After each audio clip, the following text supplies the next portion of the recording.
The symptoms I should be worried about after eating this is like suddenly my muscles aren't working. I can't move. Yes, pufferfish poison is very, very dangerous. The poison hit my muscle quickly. Oh, I can't move. Finally, we cannot breathe. So.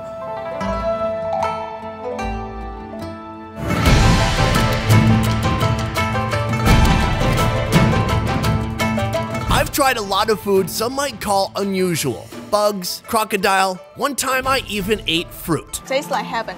But rarely have I tried a food considered dangerous. Up to this point, perhaps the most dangerous food I've ever eaten was raw pig's blood in northern Thailand. Here's a clip from that. Eating a raw soup is your own risk, and a few weeks ago, the north part of Thailand, they found some parasite inside their leg. So someone was eating the soup every day? No, just one time it could happen. Oh, Jesus. Today, Japan native Mayu and I are taking on the deadly pufferfish. So with all this possible imminent danger or even death, people have died eating this food. Why do people eat it? Because it's super delicious.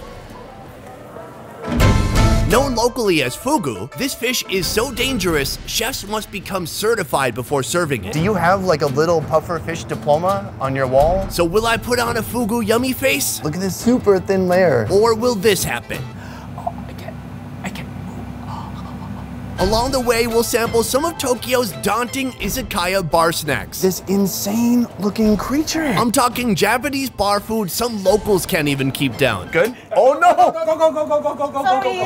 But first, we start with an appetizer. Can I eat it like this? So grab your fish nets, because today we're plunging into the deep end of Japanese adventure eating.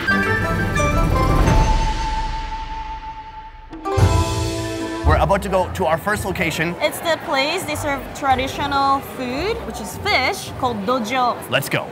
And then you have to walk that way and I'll walk this way. It'll look cool.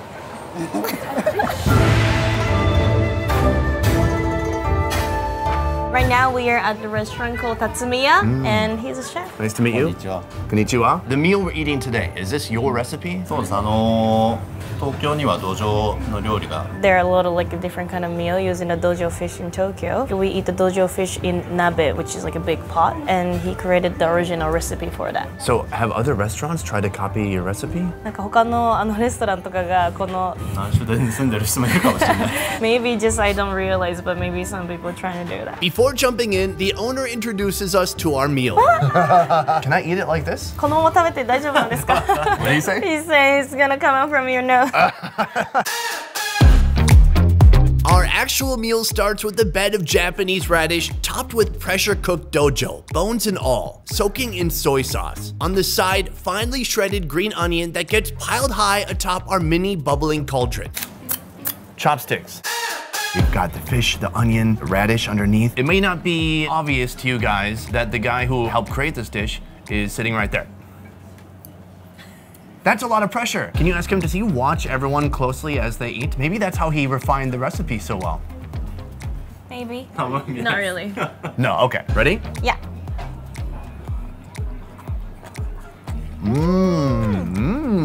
What is it? It's like a salad. Like the radish is so crunchy, you don't feel like you're chewing on fish. It just feels like a load of radish and some onion in there. Dojo used to be the casual food of commoners like me. These days, a rare traditional meal. We eat the whole bones also. That's why they have to boil for a long time. 丸なんで内臓とかもあるんで A little bitter maybe because it has organs and everything. I can feel the bones. As I chew this Yeah. time, I felt some of the bones, the rib cage. I'm gonna grab this. There's one fish here. You can see I just barely turned it over and the fish has kind of broken in half. So on the outside, it is very delicate. I don't think there's anything more to say. I forgot to use this in the beginning.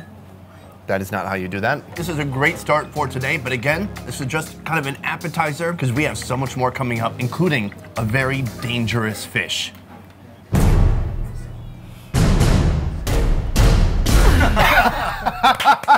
Eat.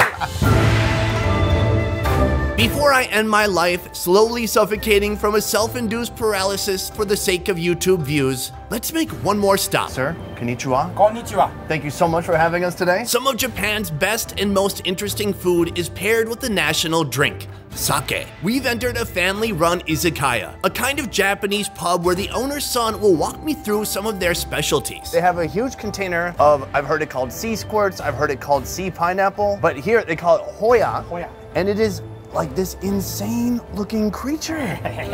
Like it looks like some kind of insane crustacean. It's got shells stuck to it, it's got barnacles on it. Have you had it before? No, definitely not. First time even for you. Yeah, I'm excited, kind of. Splitting the Hoya open reveals a big fleshy patch with various organs and odd bits that get cleaned off. Essentially the meat from what was inside that, slicing up these little fleshy patches here and putting it back in its home. That is, wow, art. The Hoya has a strong oceanic aroma, like Aquaman's armpits. Time to try it out with just a little dip of ponzu, basically a citrusy soy-based sauce. Cheers.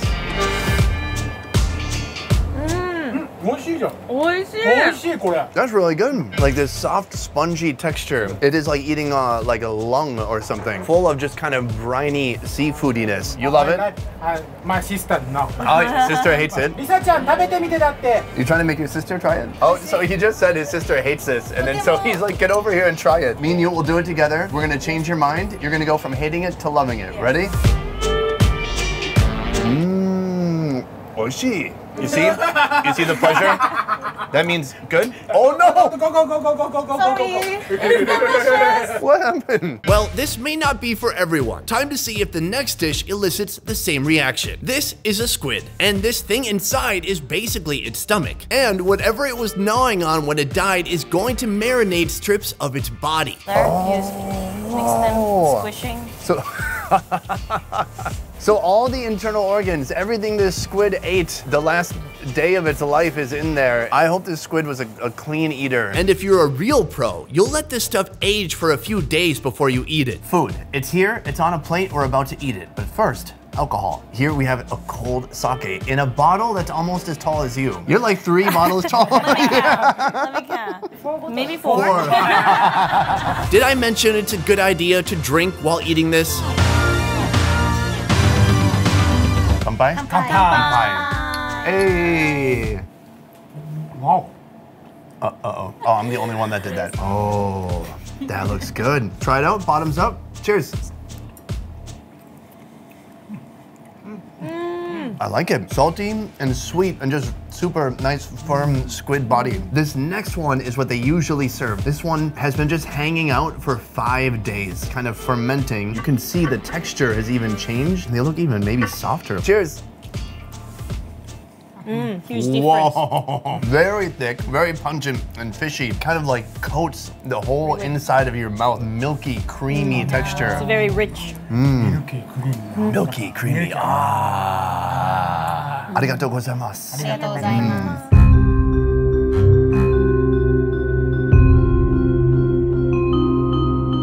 Today we're gonna have fugu. Yeah. The shop we're going to, have you been there before? No. Oh, I just thought maybe you have a chef you go to, he didn't kill you, and you're like, this is the guy who doesn't kill people, let's go here every time. Maybe something like that. We didn't find this guy from Craigslist or something. We have made it to our final destination for today. I'm here with head chef and owner of the restaurant. Thank you for having us today. I'm very excited and a little scared. Is it true that every year thousands of people die from eating this fish? It's not really. In this decade, only 6 people die by a poisonous fish in Japan, but all of them die by self-fishing. You know, some Japanese love go fishing. In the video, we want people to be worried about my safety, so they keep watching. Can we say it's like at least 1% dangerous? No. Okay. Yeah, you're 100% safe. It looks like all the drama surrounding this blowfish is completely overblown. In the restaurant, no accident. Not at all. The few people who it has killed were inexperienced fishermen who didn't know how to cook it. The truth is, you're much more likely to die from choking on a chicken wing than from this plump little cutie. What part of the fish is poisonous? All organ is still dangerous. Liver and a female organ of pufferfish is very, very dangerous. Male organ pufferfish is delicious food. The male organ is delicious. Yes, testicle. The testicles are yummy? Yummy. I love it. Is this a boy or a girl in here? Maybe girl. Oh, no delicious testicles today. From here, you're gonna scoop out the fish and then we're gonna head back into the kitchen and see how it's taken apart. Take it away. So right now we have the net. The puffer fish is a bit in the corner trying to get away. And I've heard that it's gonna puff up as soon as he gets it. Oh, all right, so right now he's just caught the puffer fish. It's inside. Whoa, this thing looks way bigger when you take it out. The pufferfish can see the outside of the water. Are you trying to say it's like looking at me right now? Yes. Stop, okay. Yes. Don't tell me that. Today we'll try 3 different fugu dishes: sashimi, fried fugu, and fugu hot pot. But first I want to show you how it's taken apart. So right now we're headed into the kitchen. He's gonna start to fillet this fish. First, the chef severs the spine, killing the fish instantly and allowing it to bleed out for 15 minutes so we avoid ingesting any toxins in its blood. Step 2, fin removal. Pufferfish fin is used to make a hirezake. Hirezake means pufferfish fin. Sake. I had that last night. Every part of the fish that won't kill you gets used. Even the fin is served in sake. Whoa, they actually put the fin inside. Exactly. So the grilled fin is inside. But we'll save that for a future video. Dangerous part is in the organ. The chef makes quick work of the fugu, removing its head, skinning it, then cutting out the poisonous organs. I made a mistake. This is a male. Oh, it is a male? Yes. Oh, can I eat the balls? I mean, the testicles? Yes, but they're very, very tiny. This poor fish. He thought it was a lady. And then he's like, it's got tiny little testicles. They're not even worth eating. This is our organ. Very, very dangerous part. Finally, after sectioning off most of the body, the fugu fillet remains, ready to be made into sashimi. The sashimi, both sides. To make a sashimi, we need to make a fillet. The other bits are saved for fried fugu and hot pot. This 3-course meal starts with fish broth poured into a hot pot, along with some vegetables and fish parts. This is a mouse. This is the tail? end. Yes, tail. This is one of the head. While that's boiling, we get started on the sashimi, carefully filleted into super thin, delicate pieces. All right, here we go. Oh, look at this super thin layer of fugu here. The chef tells us the sashimi has almost no flavor, so it's best paired with ponzu and a little bit of hot radish. Little dip. Cheers. Cheers. Wow, it's very chewy. It's almost like some kind of octopus. Yes. I mean, all the kind of salt flavor is coming from that sauce there. You've eaten this before and your mouth felt numb? Yes, a little bit. I think this is fine. This is just the meat part. I ate the organ, so. You're insane. You ate the organ? Oh, okay. Well, Our second fried course includes various bony sections of the fugu. while this is still boiling, we can try the fried one. Usually we put the lemon over it. I'm gonna grab this big piece of mouth here. And I'll get chin. Cheers. Cheers. It's just fatty and flaky and Yeah. comes right off of the bone. It's very meaty. You like it? If I didn't know what this was, I would just think this is some random fish and that my life wasn't in danger. Finally, the last and most special dish, fugu hot pot. The chef scoops me up a portion of veggies and some choice cuts of meat. We're gonna kind of mix everything up. The fish here, there's a soy base inside. It seemed like some of the most interesting sections were saved for the hot pot, so that's why I was so pumped to try this out. Cheers. Do it. Cheers.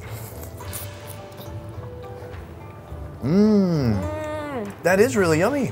Yeah, it's a little different texture. Wow, that piece that I had is very like robust, fatty. That's a really good fatty texture. Do you like it? What is it? For me, I can totally see why someone would risk their life to eat this. Now you understand. If you just look at that fish hanging out, it doesn't look like it would taste that good, right? Stunning, delicious, sir. Thank you so much. Thank you so much. Arigatou gozaimasu. What an honor. So cool. So what did we learn today? Do not be fooled by the fugu hype. It could kill you, but it's not going to. So next time you're in Japan, fugu is definitely worth a try. Mayu, such a pleasure hanging out and eating all this wonderful food with you today. Thank you very much. Everything we did today, all the locations and the food, it was all made possible with the help of Tokyo by Food. They have over 85 food experiences here in Tokyo. They'll have even more outside of Tokyo next year. And it's not just about the food experience. For each person who makes a reservation, they actually feed 10 people in Cambodia. It's a win-win for everybody. Also for you guys, if you're heading to Vietnam anytime soon, I highly recommend a company called Onetrip. Onetrip is the highest rated tour company in Vietnam, doing tours from north to south in all major cities, including Hanoi, Nha Trang, Da Nang, Hoi An, and Saigon. You can experience food tours, adventure tours, and more. To learn more about Onetrip, check out the links in the description down below. I will see you next time. Peace! Yeah, nailed it. Okay, let's get drunk.